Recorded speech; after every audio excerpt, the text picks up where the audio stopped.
Hey guys, a lot of us find ourselves doing a lot more groundwork than we used to, and we find that we may be a little bit uncomfortable working with the ropes. So I thought I'd show you some of the hints that I've given to my students that are most common for them to have challenges with. So we're going to practice this here on my barn rather than annoying my horse while I get better at it. You notice I like to keep the belly of the rope on the ground. That's so that if I'm fidgeting or moving my hands, a lot less cueing will come up to my horse. Also, I often see people when they want to move the rope back and forth, they'll do it this way by moving the rope like this. That's super annoying to your horse. A great way to do it is to get better by sliding it from one hand to the other. They love that. I think because a lot of us don't want to have dirty ropes, we have a tendency to gather them up and keep them in a big bunch in our hands.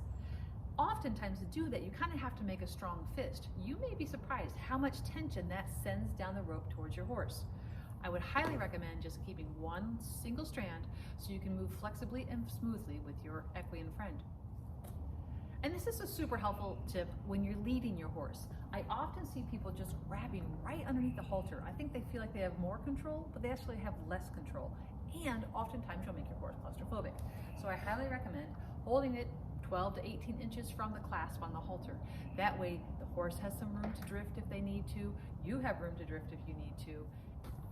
And practice having nice open hands, even making like an okay sign with your fingers. That way, if your horse needs to drift and walk away, you can just allow that rope to glide through your hands without adding extra tension or stress. Another thing I often see is my students gathering the horse in a loop, right? They want to make sure it's nice and clean and off the ground. But what happens is now you have a great way to really get hurt by your horse. So no loops, make sure you lay it this way where it's open and safe in your hand. Much, much better. Another big mistake I've seen is people just casually throw the rope over their shoulder, right? Which sounds great until your horse takes off and you end up choked. Never, ever, ever put this over your shoulder. However, it's a lovely idea to put it over the back of your elbow, right?